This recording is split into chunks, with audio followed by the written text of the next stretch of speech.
आज थिला शुक्रवार तो आज भी बाहागर भोजीर ऑर्डर आसिक आम पाखे पहुंच जाइथिला। ऑर्डर थिला 1.5 किलो रोही 50 केजी भाकुर। जय जगन्नाथ सांग माने आज आमर जेहेतु बहुत सारा ऑर्डर थिला तो जल्दी जल्दी दुकान खोली माछ सब साइज कर देइथिलु।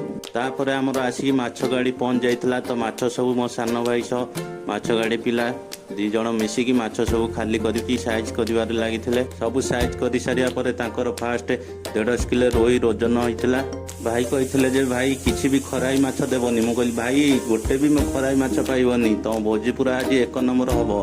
तापर रोजन सरी तापर पिला माने हमर काढी देइथिले बाहर को माछ बाहर को बाहर करी काटिबार आरंभ करथिले। एते सारा ऑर्डर थिबारु आज मो सान भाई सा आ गोटे पिला भी थिला से 2 जण मिसी सेपटे ऑर्डर माछ काटिया भितर मते आज एका दुकान संभाळे पड़िथिला। तापर दुकान भिड़ होइथिला तो कस्टमर को मु माछ दबार लागिथि। हमर फास्ट ऑर्डर कटा सरिया परे तांको सब भल से पैक करके बांधी की दे देथिलु। से नै की जाइथिले से जिबा परे हमर सेकंड ऑर्डर थिला 50 केजी भाकुर। तापर 50 केजी भाकुर ओजन हो जाइथिला। ओजन करि सारी से काटिया को आरंभ करथिले तो सेपटे से काटिया भितर एपटे हमर दुकान माछ भी सब शॉर्ट थिला तो मु धुआ धुई करी बंद कर देथिली दुकान। आ शेष रे ओडिया पिला को लाइक सब्सक्राइब कर दियो जमार बोलिबे नै। रहिली जय जगन्नाथ।